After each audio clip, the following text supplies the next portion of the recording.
자, 이어집니다. 603쪽에 그 상인법의 우선 변제권이에요. 아까 전에 우리 공부했죠.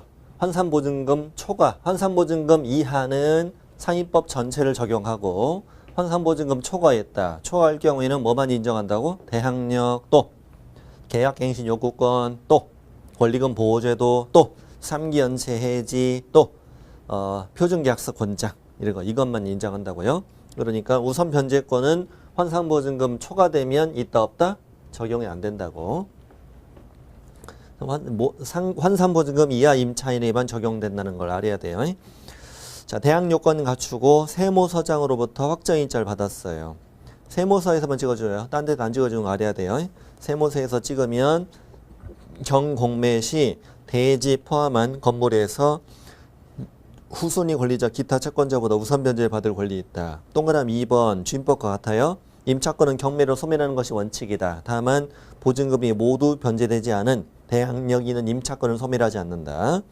밑에 강제경매 신청도 주임법과 똑같습니다. 한번 읽어보시고 뒤로 갑니다. 금융기관 우선 변제권 승계제도 이것도 주임법과 똑같습니다. 환산보증금 범위 안에서만 인정한다는 얘기죠. 자, 다음에 열거된 금융기관이 임차인의 우선 변제권을 계약으로 양수하면 양수한 금액 범위 안에서 우선 변제권 승계한다.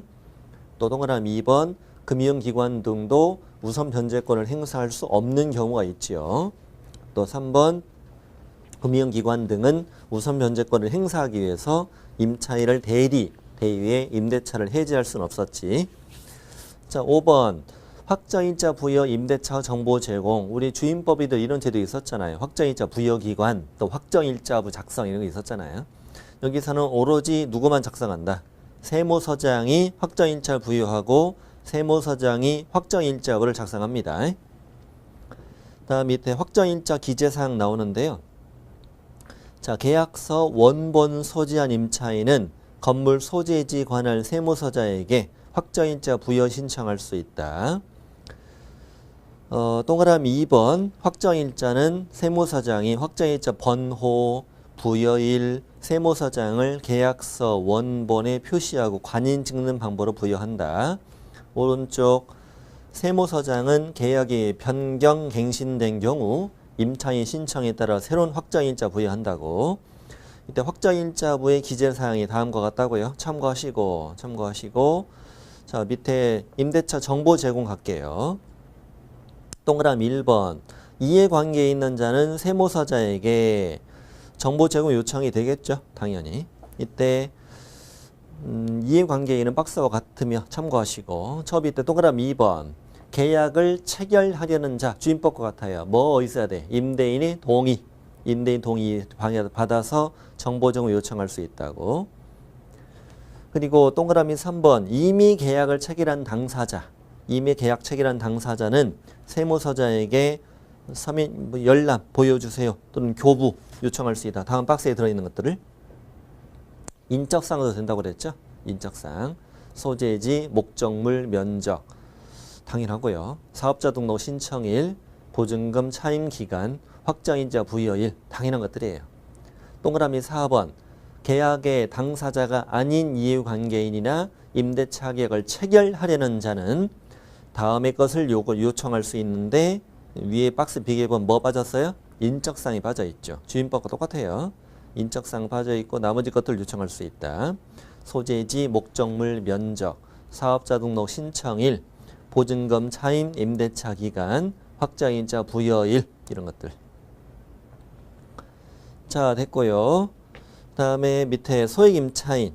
소액임차인은 당연히 일정한 보증금 범위 안에 있는 임차인만 인정하겠죠.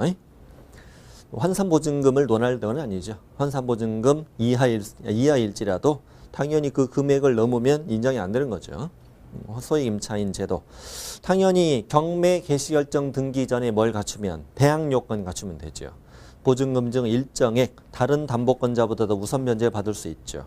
확정일자와는 무관하다고 그랬죠. 무관하다. 경매 등기 전에 대항요건만 갖추면 된다. 오른쪽에 소액임차인 범위 보이죠. 현재 기준으로 어떻게 됩니까? 현재 기준으로는 6,500 서울, 6,500 또 5,500, 3,800 또 3,000. 저는 나름대로 이렇게 외웁니다. 010-6555-3830 010-6555-3830 6555-3830이다. 전화번호인데 눌러보지 마세요. 아무도 안 받으니까. 010-6555-3830 이게 소위 임차인이에요. 똑같아요. 이게 왼쪽 글씨는 서울, 과밀억조건역과 인천, 서울만 1등, 과밀억조건역 인천은 2등, 나머지 광역시 용인, 안산, 김포, 광주 3등, 광역시 나머지 기타 지역, 광역시 군지역은 꼴등. 근데 이제 주의할 점이 있어요. 주의할 점은 이것도 환산보증금으로 따진다는 걸 조심해야 돼요. 이것도 뭘 가지고 따져요? 환산보증금으로 해요. 예를 들어서 서울이면은 6,500 이하잖아요. 6,500 이하인데 예를 들자면 보증금이 1,000이다. 월 차임은 55만 원. 이 정도를 말하는 거예요. 1,000에 55. 그러면 이제 100 곱해서 더하면은 딱 6,500 나오잖아요. 이럴 경우에 소액 임차인이 된다는 거예요. 또 뭐 다른 예를 들면 보증금 2,000이다. 2,000인데 차임은 뭐 45다. 뭐 이럴 수도 있는 거고. 이 정도 이 정도 임차인만 인정하는 거예요. 이게 주임법과 다른 점이에요. 우리 주택은 작년 3월 31일자로 새로 만들어졌잖아요. 서울에서 얼마? 1억이야. 이거 뭐만 따진다고 그랬어요? 오로지 보증금만 고려한다고 그랬죠. 차임은 안 따진다고. 그러니까 예를 들면 서울인데 보증금이 1억이다. 월 차임이 100만 원이다. 그랬어도 이자는 누구야? 이자는 소액 임차인이에요. 월 차임은 안 따진다고. 보증금만 가지고 따지는 게 주임법이에요. 그러니까 충분히 많은 임차인들이 보호받을 수 있지. 그런데 상임법은 제가 아까 전 시간에 그랬잖아요. 임대인에게 유리한 법이라니까 이게. 서울에서 이 정도 되는 임차인들이 얼마나 있겠어. 상가 임차인이. 말도 안 되는 거죠 이거는. 아니 뭐 80년대도 아니고 2017년 현재 보증금 1,000에 차임 55 서울에서 이런 상가 임차인이 얼마나 있냐고. 말도 안 되는 거죠. 네. 자, 이럴 경우에 소액 임차인 된다는 얘기입니다. 2,200까지 준다고 돼 있죠. 3분의 1 주는 거예요. 이거에 3분의 1이라고 그랬죠 내가. 3으로 나누는데 3, 1은 3, 3, 2는 6, 3, 2는 6, 3, 1은 3, 남점 2,200 되는 거죠. 근데 이 둘은 당연히 2,200 받는 건 아니에요. 2,200까지라고 돼 있잖아요. 2,200까지. 그러니까 얘는 애초 보증금이 1,000이니까 1,000만 주는 거예요. 1,000만 주는 거고요. 얘는 2,000만 주는 거예요. 애초 내 보증금을 넘게 주진 않아요. 보증금 1,000밖에 안 되잖아요, 지금. 이게 처음에 소액 임차인인가를 따질 때는 환산보증금으로 따지고 이렇게 따지고 줄 때는 2,200까지인데 이걸 넘지는 마라. 원래 보증금을 넘지는 말아라. 이런 말이에요. 그럼 예를 들어 보증금이 3,000인데 차임이 35만 원이다. 그럼 이럴 때는 이제 2,200을 받죠. 이때는 2,200을 받지만 이거 잘 묻진 않아요. 잘 묻진 않으니까 소액 임차인 자체를 한 번도 시험에 낸 적도 없고 상임법에서는 일단은 환산보증금으로 소액 임차인을 따지는구나. 자, 됐습니다. 그리고 저 밑에 들어가면 보증금적 일정액, 우선 변제받을 임차인 그리고 보증금적 일정의 범위 기준은 대지가액 포함한 건물가액의 2분의 1 범위에서 정한다 이거죠. 주임법도 2분의 1이죠. 여기도 2분의 1이에요. 밑에 2번, 3번을 참고하시고 맨 밑에 판례 보시면은요. 판례 보시면 이게 그 전철역이나 이런 데 보면은 지하상가 있지 않습니까? 지하상가 같은 경우인데요. 이런 경우네요. 세 개의 점포를 생각해 볼게요. 세 개의 구분 점포예요. 그런데 임대인 한 사람이에요. 한 사람이 주인이에요, 지금. 근데 같은 임차인이 세 개를 다 임차했어요. 임차했는데 툭 터가지고 툭 터서 하나의 사업장으로 이용한 거예요. 하나의 사업장으로 이용한 거죠. 툭 터가지고요. 이런 경우입니다. 임차인의 수개의 구분 점포를 동일한 임대인에게서 임차하여 하나의 사업장으로 사용하면서 단일한 영업을 했습니다. 이렇습니다. 이럴 경우에는 그 다음 밑으로 갈게요. 구분 점포 각각에 대해 별도 임대차 계약서가 작성되어 있을지라도 구분 점포 전부에 관하여 상임법에 따라 환산난 보증금의 합산액을 기준으로 우선 변제받은 임차인 범위를 판단해야 된다 이거지. 그러니까 이 사람 참 머리 좋네. 이렇게 하나의 임대인에게서 구분 점포 3개 칸을 한 사람이 임차를 했는데 전체를 하나의 계약서 쓰지 않고 따로따로 계약서 쓴 거 6,500으로 6,500 이렇게 해서 소임차를 만든 거예요. 이거를 이렇게 만든 거예요. 근데 이거를 아니다. 전체를 하나로 보겠다 이런 얘기지. 하나로 보겠다. 각각의 임대차 계약서 작성되어 있을지라도 전부에 관하여 상임법에 따라 환산한 보증금의 합산액을 기준으로 소액 임차인 여부를 판단한다는 내용의 판례였어요. 최근 판례입니다. 되게. 다음 페이지 갑니다. 자, 최단 기간 몇 년 보장? 1년 보장. 1년. 주임법은 2년. 여긴 1년. 다만 임차인만 1년 미만으로 정한 기간이 유효함을 주장할 수 있지. 자, 계약갱신 요구권 갑니다. 계약갱신 요구권 제도는 주임법에는 없는 제도예요. 상임법에만 있는 제도. 상임법에만 있다. 주임법에는 없어요. 이 제도가. 주임법에는 묵시적 갱신만 있죠. 상임법은 묵시적 갱신도 있고 계약갱신 요구 제도도 있어요. 자, 임대인은 이라고 시작합니다. 임대인은 저 임차인이 기간이 끝나기 6개월 전부터 1개월 전까지 사이에 갱신을 요구했을 때 정당한 이유 없이 이걸 거절하지는 못한다. 좋아요. 다만 다음에 사유가 있을 경우에는 임대인은 갱신 요구를 거절할 수 있다. 그렇지?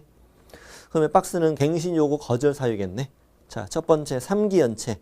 주임법은 2기 연체했을 때 묵시적 갱신을 허용하지 않는다고 그랬잖아요. 여기는 3기 연체하면 갱신 요구를 거절할 수 있어요. 갱신 요구는 해도 돼요. 말도 못하는 건 아니에요. 갱신 요구해도 되는데 이걸 거절할 수 있다고요. 3기. 2기라고 잘 나와요. 숫자 조심하시고.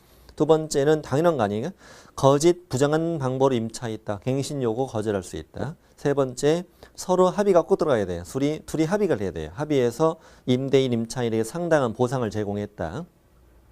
그 말은 우리 임대인이 내 아들이 쓸 건데 아직 자네 지금 계약 기간이 안 끝났지 않냐고, 내가 얼마 보상해 줄 테니까 그냥 두고 나가라고, 이런 식으로 서로 합의가 돼야 돼. 합의해서 상당한 보상을 제공했다. 기은, 니은, 디귿은 상식적으로 이해되시죠?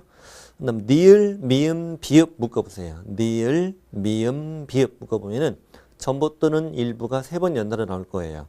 전부 또는 일부, 전부 또는 일부, 전부 또는 일부 나오는데 시험에는 전부만 낼 수도 있고 일부만 낼 수도 있어요. 저는 일부만 읽어볼게요. 임차인이 임대인 동의 없이 일부를 전대했다. 전부 전대, 그럼 당연한 거예요. 일부를 전대해서도 갱신요구 거절할 수 있다. 동의 없이 전대. 다음에 전부나 일부를 고의나 중대한 과실로 파손했다. 이걸 쪼개면요. 예를 들면 전부를 고의로 파손했다. 이거 감옥 가야 돼요. 말도 안 되는 소리예요. 이거는. 뭐 다이나마이트 터뜨린 거예요. 다이나마이트. 전부를 고의로 파손했다. 그럼 전부를 중대한 과실로 파손했다. 못 좀 박았는데 못을 한마로 박았단 말이에요. 한마로 박다가 벽이 무너진 거예요. 전부가 무너져 버렸네. 네. 그 다음에 일부를 고의로 파손했다. 일부를 중대한 과실로 파손했다. 느낌 딱 오죠? 네. 경미한 과실 X라고 쓰세요. 경미한 과실로 파손한 경우는 갱신 거절 사유가 아닌데 전부를 경미한 과실로 파손 이렇게 내기엔 좀 민망할 거예요. 민망하잖아. 그건 어떻게 전부를 부셨는데 어떻게 거기서 계속 영업을 하겠어요? 못하지. 일부를 경미한 과실로 파손 이런 식이면은 갱신요구 거절 사유가 아닙니다. 그냥 못 좀 박았는데 벽이 무너진 거예요. 뭐 이건 내 잘못 아니잖아요. 벽이 약한 거지. 자, 됐어요. 그 다음에 비읍번 전부나 일부의 멸실. 당연한 거 아닌가요? 전부나 일부가 멸실돼서 임대차 목적을 달성하지 못한다고요. 일부만 낼 수도 있다고. 일부 멸실 임대차 목적을 달성하지 못한다. 하늘이 보입니다. 천장이 무너져가지고. 참 시업번은 앞에 있는 건 다 전부 또는 일부였는데 여기만 전부 또는 대부분입니다. 전부 또는 대부분 철거나 재건축이다. 이게 사실 이 제도가 그 ABC 거기 ABC가 3년 전 4년 전 2013년이니까 4년 전에 만들어졌는데 이 4년 전에 ABC가 만들어지기 전에는 사실 이게 이런 일로 임차인들이 많이 힘들었었습니다. 쫓겨나는 임차인이 많았죠. 임대인이 내가 건물을 부실된다고 나 재건축할 거라고 나 내년에 재건축할 텐데 미리 좀 다 나가. 그럼 한 번도 보상 못 받고 쫓겨난단 말이에요. 그래놓고 이 나쁜 놈이 나중에 재건축을 안 해. 재건축을 안 하는 거죠. 그러면서 임차인 다 내보내고 새로운 임차인을 새로 다 들이받으면서 새로 받으면서 권리금치가 새로 받는 거예요. 또 이 나쁜 놈이. 그런 경우를 악용을 많이 했다고요. 그래서 전부 또는 대부분을 철거 재건축하는데 A, B, C 중에 셋 중 하나 사유가 있어야 된다. A. 임대차 계약 체결 당시부터 공사 시기의 소요기간 등을 포함한 철거 재건축 계획을 구체적으로 고지하고 계획에 따르거나 노후, 훼손, 일부 멸실 등으로 안전사고 우려가 있거나 노후나 훼손, 일부 멸실 등으로 안전사고 우려가 있거나 세 번째는 다른 법령, 건축법이나 이런 법에 따라서 철거나 재건축이 이루어지거나 이럴 경우에 셋 중 하나 사유가 있어야 돼. 처음 임대차 계약 체결 당시부터 공사 시기 소요기간 등을 포함한 철거 재건축 계획을 구체적으로 알려줬거나 노후, 훼손, 일부 멸실 등으로 안전사고 우려가 있거나 건축법 등에 따라 철거 재건축이 이루어지기로 했다는 거지. 셋 중 하나 사유가 있어야 된다. 셋 중 하나가 있어야 되고 그것도 전부 또는 대부분을 철거 재건축하기에 점유를 회복할 필요가 있다는 거지. 전부 또는 대부분이에요. 철거 재건축을 하고요. 대부분, 일부가 아니라는 거. 네. 그 다음에 박스 2번, 박스 밑에 2번. 이 갱신 요구권은 최초 기간을 포함해서 5년까지만 인정한다고. 제외 아니야. 최초 기간을 포함해서 5년. 최초 2년 했으면 이제 3년 남은 거예요. 그리고 3번. 갱신되는 임대차는 전 임대차와 동일한 조건으로 다시 임대차한 것으로 본다. 다만 임대인은 보증금 차임을 9% 범위 안에서 증액할 수 있어요. 동일한 조건 다시 임대차한 것으로 보지만 갱신 요구했을 때 임대인은 9%까지 증액할 수 있거든요. 그런데 오른쪽에 4번. 전 시간에 말씀드렸죠. 법 적용 대상 보증금을 초과할 경우에는 조세 공과금이나 주변 상가버린 차임 보증금 등을 고려해서 알아서 증감을 청구할 수 있다고. 감자는 감액인데 그건 형식상 있는 말이고 알아서 증액을 청구할 수 있다.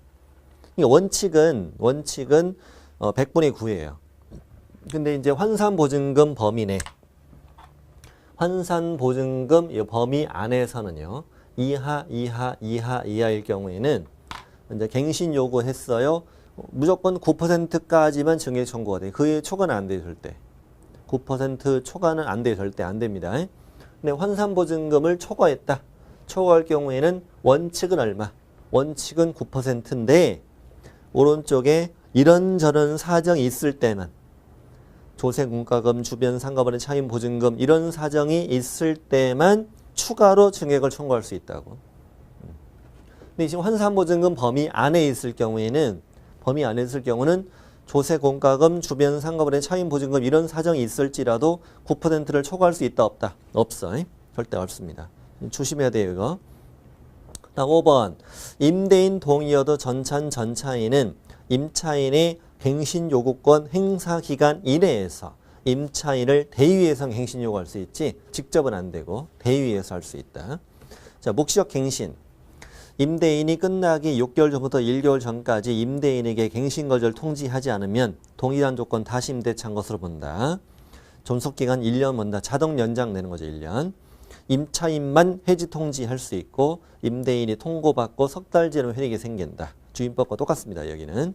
갱신 요구 제도가 주임법인 없는 제도라는 거. 자, 판례에 가는데 판례 1번은 뭐냐면 이거예요. 판례 1번이 뭐냐면 처음에 잠깐 칠판 보셔야 돼. 이거는 처음에 2년 계약을 했어요. 일단 환산보증금 범위 안에 있습니다. 얘는 임대인, 얘는 임차인. 임대인이 끝나기 6개월 전부터 1개월 전까지 임대인이 나 당신하고 재계약 안 할 거예요. 이렇게 갱신 거절을 했어요. 갱신 거절했어요. 그때 임차인이 무슨 말씀이시냐고요. 저 1년 더 할래요. 이라고 갱신 요구를 한 거예요. 그래서 임대인이 갱신 거절 통지를 먼저 했어도 임차인이 갱신 요구하잖아. 그럼 들어줘야 돼. 들어줍니다. 1년 더 하기로 했습니다. 그래서 1년이 연장됐다. 자, 3년. 기간이 끝나기 6개월 전부터 1개월 전까지 임대인이 아무 말도 안 했어요. 아무 말도 하지 않았어요. 임차인도 갱신 요구를 하지 않았어요. 그러면 묵시적 갱신되는 거죠. 묵시적 갱신. 이건 갱신 요구에 의해서 갱신된 거고 이때는 이제 묵시적 갱신된 거예요. 묵시적 갱신되면 몇 년 연장? 1년 연장되죠. 4년 된 거예요. 자, 기간이 끝나기 또 6개월 전부터 1개월 전까지 임대인이 뭐라고 하냐면 내가 작년에 깜빡하고 말을 못했다고 이제 재계약 안 할 거라고 갱신 거절했어요. 그때 임차인도 작년에 사장님 아무 말 없길래 나 1년만 더 하고 그만두려고 했는데 장사가 잘 된다고 나 갱신 요구하겠다고 1년 남았다고 1년 더 하겠다고 그럼 틀어줘야지. 그럼 이제 이때는 이제 계약 갱신 요구에 의해서 갱신된 거지. 또 1년 더 지납니다. 이제 매년 5년 됐네요. 기간이 끝나기 또 6개월 전부터 1개월 전까지 임대인이 갱신 거절 통지를 하지 않았어요. 임차인은 더 이상 갱신 요구를 못 하는 거지 이제 5년 다 됐으니까 둘 다 아무 말 없어서 묵시적 갱신되는 거죠. 묵시적 갱신된 이후에 한 석 달쯤 지나서 이제 발생한 사건이에요. 뭐라고 했냐면 임대인이 내가 작년에 깜빡하고 말 못했다고 지금이라도 나가라고 작년 전에 뭐 됐다고 이제 5년 다 됐으니까 지금이라도 나가라고 그랬더니 임차인이 아니 사장님 내가 5년 써먹는 거는 이제 다 끝났지만은 우리 그때 묵시적 갱신 됐다고 묵시적 갱신 됐으니까 1년 더 할 수 있다고 그랬더니 임대인이 알아 갱신은 5년이잖아 나가 5년 다 됐잖아 너 그랬더니 임차인이 아니 우리는 묵시적 갱신 됐다고요. 임대인이 안다고 갱신 그 갱신 아니야? 그랬더니 임차인이 그 갱신이 아니고 갱신 요구에 의해서는 몇 년으로 제한하지만 5년 제한하지만 우리가 갱신된 건 묵시적 갱신이라고. 근데 임대인이 그 갱신이 아니야? 그래서 나온 사건인 거예요. 근데 판사님이 뭐래? 그 갱신이 아니래. 그래서 1번 법정 갱신과 임대차 갱신 요구 제도는 취지와 내용을 서로 달리하는 것이다. 그러니 임차인의 갱신 요구권에 관해서는 전체 몇 년, 5년으로 제한하지만 이 규정이 법정 갱신에 대해서까지 적용되는 것은 아니다. 이 법정 갱신되는 경우에도 5년으로 제한한다 이러면 틀린다는 거. 틀립니다. 자, 2번, 3번, 4번, 5번은 좀 읽어보세요. 한번 읽어보시고 그렇게 중요하다고 생각하지는 않습니다만 한번 읽어보시면 좋겠습니다. 다음 페이지 갑니다. 차임 증감 청구. 이 주임법에서는 20분의 1 증액 청구 제한. 여기는 100분의 9. 한 번 증액 후 1년 이내 못한다고 그랬지. 자, 동그라미 2번은 보증금의 전부나 일부를 월차임 전환할 때 주임법은 아까 얼마였더라? 주임법은 전 시간에 연 1할 또는 기준금리 더하기 3.5였잖아요. 여기는 연 1할 2푼이거나 기준금리 곱하기 4.5야. 아직 상임법은 개정이 안 됐거든요. 곱하기 4.5입니다. 곱한 겁니다. 여기는 더한 것이 아니고. 이거 충분히 헷갈리게 될 수는 있습니다. 1할 2푼이나 기준금리 곱하기 4.5. 상임법은 주임법은 1할 기준금리 더하기 3.5예요. 더하기 3.5. 자, 권리금 보호제도입니다. 일단 권리금이라는 것에 그 뜻이 적혀 있죠. 영업시설, 비품, 거래처, 신용, 영업상, 노하우 이런 거의 가치를 말하죠. 이런 가치를 말하는데 세 번째 질에 유형, 무형의 자산적 가치 양도나 이용 대가인데 임대인, 임차인에게 보증금 차임 외에 지급하는 금정된 대가를 말합니다. 이 권리금은 임대인에게 주기도 합니다.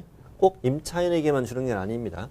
그 권리금 중에는 바닥 권리금이라는 것도 있잖아요. 바닥 권리금. 바닥 권리금은 신축 건물에서 주로 발생하는데 새로 지어진 건물이에요. 근데 이 지역은 들어오자마자 장사가 잘 돼요. 그러니까 임대인이 임차인 들어오니까 그냥은 못 들어온다고. 못 들어오고 여기에 나한테 권리금을 주고 들어온 맨바닥에 권리금 주고 들어와야 된다. 이걸 바닥 권리금이라고 그래요. 그래서 임대인에게 주기도 하고 기존 임차인이 영업을 하고 있을 때 임차인이 나갈 때 서로 임차인이 받기도 하고 이런 걸 권리금이라 한다고. 근데 동그라미 2번 권리금 계약이라는 것은 신규 임차인 되려는 자가 임차인에게 권리금을 지급하기로 하는 계약을 말한다. 자, 그러면 생각해 보면은 여기는 임차인 있습니다. 임차인 갑, 여긴 임대인, 임대인은 을. 둘이 이제 임대차 계약을 하고 영업을 하고 있다가 임차인이 나 이제 빼겠다고요 하면서 신규 임차인을 찾아요. 신규 임차인을 찾아서 갑과 A 사이에 권리금을 주고받는 계약을 뭐라고 한다? 권리금 계약이라 한다. 권리금 계약을 해서 누구한테 소개시키면 을한테 소개시키면 을은 원칙적으로 이 권리금을 지급받는 것을 얘가 지급받는 걸 방해해서는 안 된다. 신규 임차인과 계약을 원칙적으로 거절해서는 안 된다. 이걸 말한다고요. 자, 시작합니다. 밑에 권리금 회수기의 보호. 자, 1번 임대인은 기간이 끝나기 석 달 전부터 종료 시까지 다음의 행위로 권리금 계약에 따라 임차인이 추선한 신규 임차인 되려는 자로부터 임차인이 자신이 추천한 신규 임차인 되려는 자로부터 권리금 받는 것을 방해해서는 안 된다. 법조문이 약간 띄어쓰기 애매하게 돼 있어요. 자, 임대인은 기간이 끝나기 석 달 전부터 종료 시까지. 기간이 끝나기 3개월 전부터 언제까지? 종료 시까지. 이거 외워야 되고요. 3개월 전부터 종료 시까지 임차인이요. 자신이 추선한 신규 임차인으로부터 권리금 지급받는 것을 원칙적으로 방해해서는 안 돼. 이렇게 되어 있는 거죠. 다음에 행위를 해서는 안 된다고. 권리금 지급받는 것을 방해해서는 안 된다고. 석 달부터 종료 시까지예요. 이미 임대차가 종료돼 버리잖아요. 종료될 때까지 신규 임차인을 못 찾으면 권리금 못 받아요. 이제는. 석 달 전부터 종료 시까지예요. 석 달 그 이전에는 주선하면 안 돼요. 주선해도 거부할 수 있는 거예요. 야, 아직 이틀 남았어요. 이틀 있다가 데려와. 이렇게 할 수도 있다고요. 3개월 전부터 종료 시까지입니다. 자, 그럼 밑에 박스는 뭐냐면 임대인의 이제 방해 사유죠. 다음에 행위를 하지 말라는 얘기니까. 첫 번째, 임차인이 추선한 신규 임차인 되려는 자에게 권리금을 요구하는 행위, 또 니은 그에게 권리금을 수수하는 행위, 요구하거나 수수하는 행위. 임대인이 누구한테 임차인이 추선한 신규 임차인으로부터 권리금을 요구하거나 받는 행위. 첫 번째 기역 니은은 묶으시고요.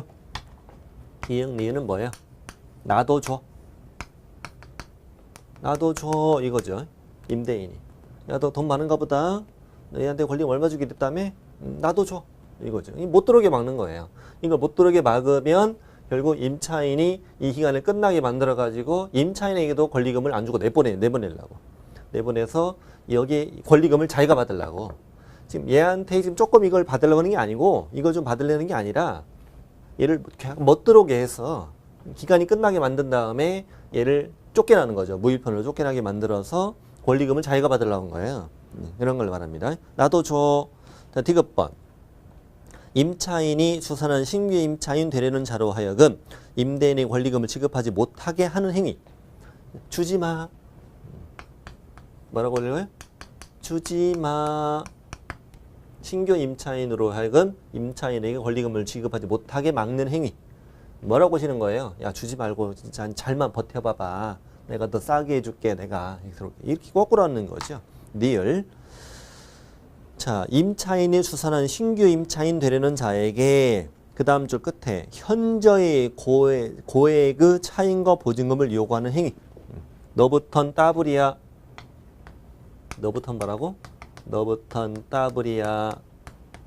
못 들어오게 막는 거죠. 이거. 너부터는 따블이야. 미음번 정당한 사유 없이 임대인이 임차인 수선한 신규 임차인 되려는 자와 임대차 계약의 체결을 거절하는 행위. 임차인이 신규 임차인 데리고 왔는데 이자와의 계약을 정당한 이유 없이 거절하는 거죠. 넌 내 스타일이 아니야.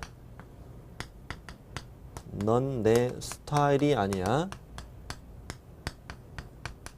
자, 이렇게 이해하시면 되겠어요? 이게 권리금 지급 방해 사유다고. 임대인이 해서는 안 되는 행위다. 원칙적으로 해서는 안 되는 행위. 첫 번째 뭐라고요? 놔둬줘. 주지마. 주지마. 너보다 따블이야. 넌 내 스타일이 아니야. 이렇게 이해하시면 되겠어요. 이런 것들이 방해 사유다. 방해 사유. 어려운 거 없어요? 자, 오른쪽 2번. 임대인이 이걸 위반해서 임차인에게 손해를 발생하게 했다. 손해배상 책임이 있다. 당연한 얘기지.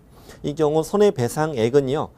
신규 임차인이 임차인에게 지급하기로 한 권리금과 임대차 종료 당시 권리금 중 낮은 금액을 넘지 못한다. 낮은 걸로 한다. 높은 거 아닙니다. 왜 그러냐면 이 권리금을 둘이 짜고 부풀릴 수 있잖아요.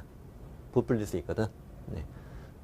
평가된 권리금은 1억인데 1억 5천 받기로 했단 말이에요. 이걸 부풀릴 수 있기 때문에 평가된 권리금, 임대차 종료 시 평가된 권리금 중 낮은 걸로 한다고. 둘 중에 낮은 걸로 한다는 겁니다. 낮은 금액을 넘지는 못한다. 자, 3번. 임대인에게 손해배상을 청구할 권리는 임대차 종료한 날부터 3년에 행사하지 못하면 시효원성으로 소멸한다. 3년 안에 행사할 수 있다. 시험에 다 나왔던 겁니다. 최근에. 4번은 참고하시고요. 자, 권리금 보호 제한. 권리금을 보호받지 못하는 경우에요. 동그라미 1번이 가장 중요하다고 생각합니다. 이 갱신 요구 거절 사유가 있다. 갱신 요구 거절 사유가 아까 그 608쪽에 있었던 거 있죠. 박스. 갱신 요구 거절 사유가 한 가지만 있어도 이때 임대인은 임차인이 신규 임차인으로부터 권리금 받지 못하게 막을 수 있어요. 예를 들면 3기 연체 같은 경우죠. 3기 참 연체하면은 갱신 요구 거절할 수 있잖아요. 뿐만 아니라 임차인이 권리금 받는 것도 막을 수 있다는 거죠. 아까 많았죠. 뭐 동의업 거짓 부정하게 임차했다. 서로 합의해서 상당한 금액을 보상했다. 전부 또는 일부가 3번 있었잖아요.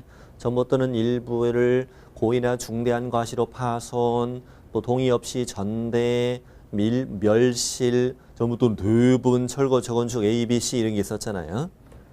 자, 2번. 이번에는 임대인은요. 다음의 경우는 임차인이 데리고 온 신규 임차인과 계약을 거절할 수 있다. 아까 정당한 이유 없이 신규 임차인과 계약을 거절하면 안 된다고 그랬잖아요. 근데 이번엔 신규 임차인과 계약을 거절할 수 있는 사유라고. 거절할 수 있는 사유인데 기업과 니은은 좀 비판을 받아요. 좀 말이 안 된다는 거지. 기업번. 신규 임차인을 임차인 데리고 왔는데 보증금 차임을 지급할 자력이 없는 경우라는 걸 지금 어떻게 하냐 이거지.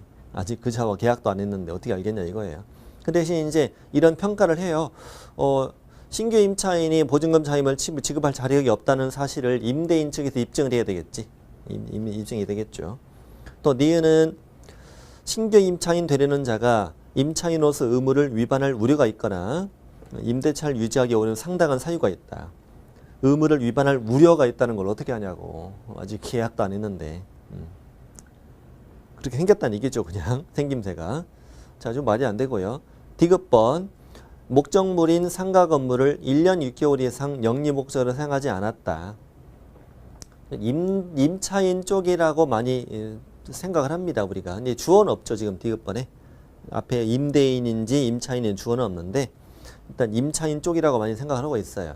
임차인이 그 임차한 상가 건물을 목적물을 1년 6개월 이상이나 영리 목적으로 사용하지 아니한 경우. 과거형이잖아. 과거형. 아니한 경우니까. 네. 그렇게 되면 건물의 가치가 떨어지니까 임대인이 상가 건물의 이용 가치가 떨어지지 않습니까? 가치가 떨어졌기 때문에 오히려 권리금을 못하게 막을 수도 있다고. 신규 임차인과 계약을 거절할 수 있다. 1년 6개월 숫자 외우셔야 됩니다. 니을은 뭐냐면 임대인이 선택한 신규 임차인이 임차인과 권리금 계약을 체결하고 권리금을 지급했다면 그렇겠다면 임차인이 데리고 온 신규 임차인과 계약을 거절할 수 있다는 얘기인데 무슨 말이냐면 다시 자, 여기 신규 임차인이 있는데 신규 임차인 B는 저 임대인이 주선했다고 임대인이 얘를 주선했다 이겁니다. 그리고 이제 임차인에게 소개를 한 거예요. 이제 이 을이 뭐라고 하냐면 업종이 당신 업종이 이건데 업종을 이걸로 바꿨으면 좋겠다고 얘하고 얘기 좀 해보시라고. 그래서 임대인이 선택한 신규 임차인이 임차인과 만나서 권리금 계약을 했다고. 그래서 권리금을 받았다 이거야.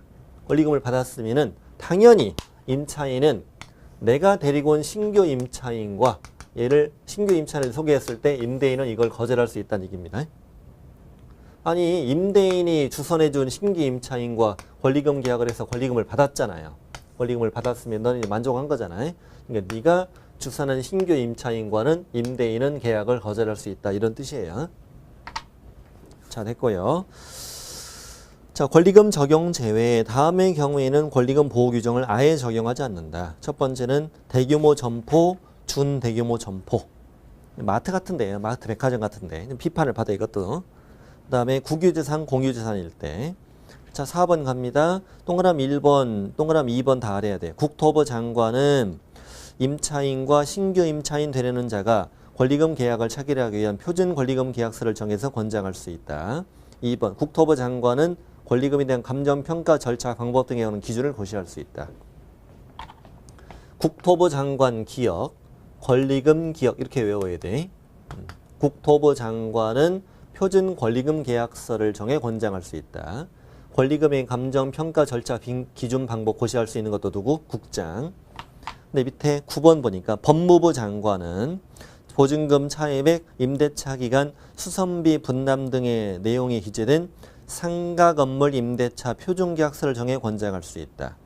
이 법무부 장관이 아까 우리 주임법에서도 전 시간에 주임법에서도 주택 임대차 표준 계약서를 권장할 수 있는 게 누구였어요? 아니 법무부 장관이었잖아요. 법무부 장관. 법무부 장관이 주택 임대차 표준 계약서 권장하는 서식을 우선 사용하는 것이 원칙이었잖아요. 합의로 다른 서식을 정하기로 했으면 그에 따르지만 그런 사정이 없는 한 법무부 장관이 정하는 표준 서식을 사용할 의무가 있잖아요. 자, 이거는 그냥 권장만 할 수 있다고 돼 있어요. 그냥 권장만 할 수 있다. 표준 서식을 꼭 사용해야 되는 의무는 없고요. 자, 법무부 장관이 표준 상가 건물 임대차 표준 계약서입니다. 상가 건물 임대차 표준 계약서. 이거가 권리금 계약서와 헷갈리면 안 돼요. 표준 권리금 계약서는 국장. 상가 건물 임대차 표준 계약서는 법무부 장관. 다음에 3기 연체했을 때 계약을 해지할 수 있다. 됐습니다. 여기까지 하면은 다 된 거고요. 다 된 거고 6장 끝내고 7장으로 이어가죠. 5장 마치고요. 아니요. 6절 마치고 3장으로 건너가죠. 3장이 625. 625쪽에 경매 파트로 건너옵니다. 우리 2시간 남았습니다. 경매 절차 하나 배워야 되고 그다음에 경매 매수 신청 대리 이제 공부하게 될 거예요. 바로 이 좀 하고 다음 시간을 이어가려고 그래요. 경매 종류 보이는데 강제 경매 있고 우리 의무 경매 있다. 이 정도는 우리가 알고 있잖아요. 저당권, 담보물권, 실행 경매를 우리가 의무 경매라고 하잖아요. 차용증이나 이런 걸 갖고 있어서 소송에서 판결문 받아서 하는 경매를 우리가 강제 경매라고 하고 참고하시면 되고요. 다음 페이지 갑니다. 경매 절차가 시험에 나오니까 경매 절차를 좀 말씀드리고자 해요.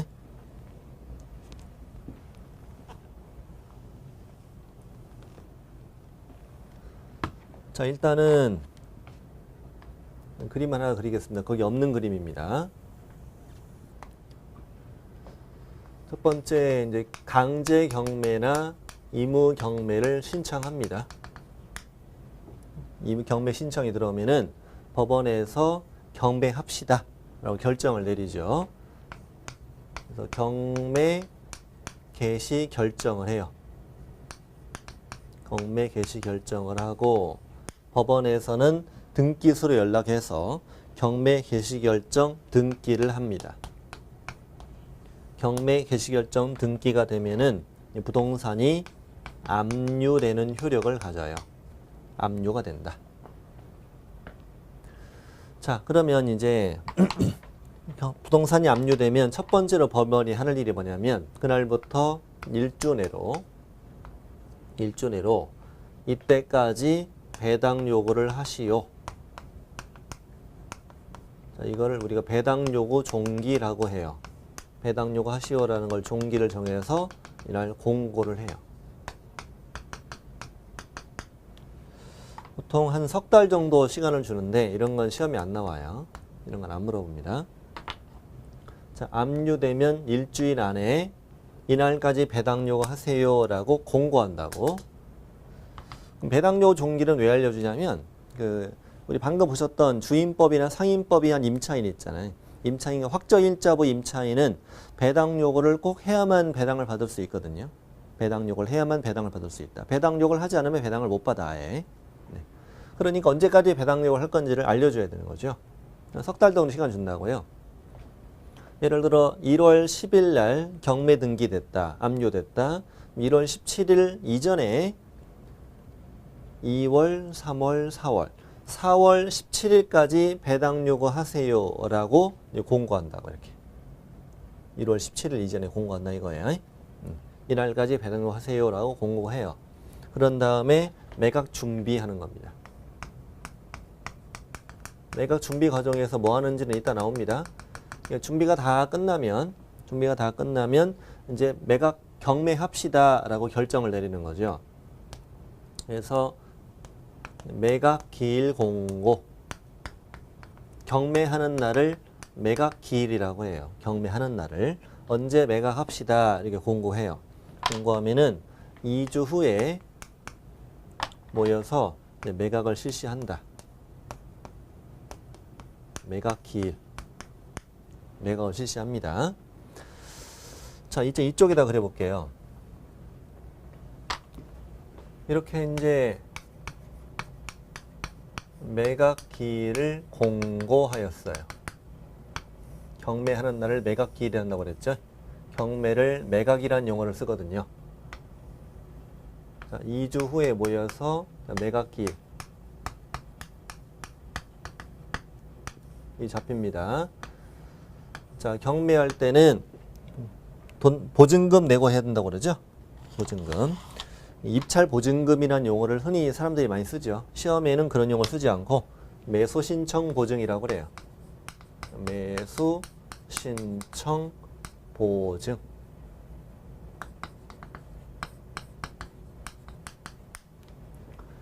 입찰을 매수 신청이라고 하거든요. 매수 신청은 입찰한다는 뜻이에요. 입찰할 때 내는 보증, 매수 신청 보증이라고 합니다. 매수 신청 보증은 뭐에? 최저 매각가. 최저 매각가의 10분의 1이다. 뭐 그림 속에 들어있을 겁니다. 최저 매각가 10분의 1. 매수 신청 보증. 이따 중요한 겁니다, 이건. 그리고 1등으로 입찰하는 사람을 뭐라고 부른다? 최고가로 매수 신고한 사람. 최고가 매수 신고인 이렇게 불러요. 최고가 매수 신고인 되었다고 해서 소유자가 되는 건 아니지. 이렇게 1등 되었다 이거죠. 그 다음에 2등짜리는 차순위 매수 신고인. 차순위 매수 신고는 본인이 원하면 하는 거에 항상 하는 게 아니고요. 본인이 원하면 하는 겁니다. 1등이 대금 납부를 하지 않으면 차순위에게 기회를 주는 거죠. 그런 거죠. 다음 매각기일 종료 후 얼마 이내 1주 내로 정해지는 날은 매각 결정기일이라고 해요. 매각 결정기일. 이날 매각 허가를 받으면 최고가 매수 신고인을 매수인이라고 한다. 얘를 매수인이라고 불러줘요. 매수인. 프로가 받으면 다시 하는 거죠. 그 다음에 매각 결정기일 이날부터 1주 내로 즉시 항고를 할 수 있어요. 허가받은 것에 대한 항고도 가능하고요. 불허가받은 것에 대한 항고도 가능합니다. 항고 기간이 끝나면 매각 허가 결정이 확정된다. 허가 결정이 확정이 됩니다. 그날부터 얼마 이내로? 1개월 이내로 언제까지 잔금을 내야 되느냐? 나머지 대금을 지급해야 하는 기한. 지금 지급 기한을 정해서 매수인과 차순위에게 알려줍니다. 그럼 매수인은 그 기한까지 대금을 다 지급해야 되겠죠. 그리고 기한 안에 매각 대금을 다 냈을 때 등기 없이 소유권을 취득합니다.